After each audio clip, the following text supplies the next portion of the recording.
அடாடாடா பார்க்கும்போதே நாவெல்லாம் எச்சி ஊறுதுங்க. நாட்டுக்கோழி முட்டுங்க, ஒரு 22 நாட்டுக்கோழி முட்டை ஒன்றா உடச்சூற்றி பெரிய வெங்காயம் பச்சை மிளகாய் பொடியாக அரிஞ்சு போட்டுங்க. நல்லா பொடி இப்போ லேசாக போட்டுவிட்டு நல்லா கலக்கு நல்லா கலக்கிங்க. சூடேறு நல்லா சூடேறினதுக்கப்புறம் அப்படியே அந்த 22 நாட்டுக்கோழி முட்டை 18 ஆம்லெட்டாங்க இந்த மாதிரி அப்படியே ஊற்றி விட்டு லேசாக அடியில் வெந்ததையுமே கொல்லிமலை மிளகை நல்லா நுணுக்கி வச்சுங்க.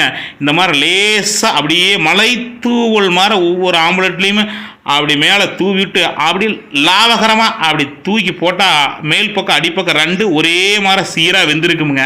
அடாடாட ஒரு கிராமத்து தோட்டத்து விருந்து தான் இந்த வீடியோ பதிவு பண்ணோம். முழு வீடியோவுமே பதிவு பண்ண போகிறோமுங்க. பார்க்கும்போதே சாப்பிட்லான்னு தோணுதில்லைங்க. வீடியோவை பார்த்துட்டு மறக்காமல் வீடியோவுக்கு ஒரு லைக் பண்ணிடுங்க. தொடர்ந்து நம்ம சேனலில் இந்த மாதிரி சுவையான வீடியோவை பார்க்கலாமுங்க.